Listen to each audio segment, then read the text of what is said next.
So hello guys, welcome back to the new video of Tech Yorker. In this video, I will guide you with how you can install Microsoft Teams on your Mac. So first of all, open the browser on your Mac. Let's open Safari. Now here search for Microsoft Teams. Now you will see this first link. Open it. After this, click on Download Now. Now click on Download Teams for Mac. And this will start downloading Microsoft Teams. Wait until the process is completed. And now the setup is downloaded. Open it. Now click on Continue. Click on Continue again.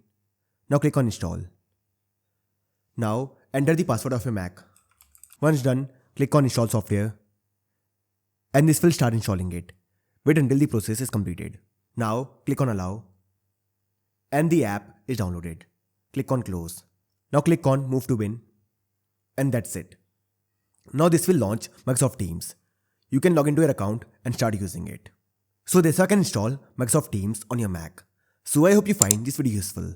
And if you do, then don't forget to like this video and subscribe our channel.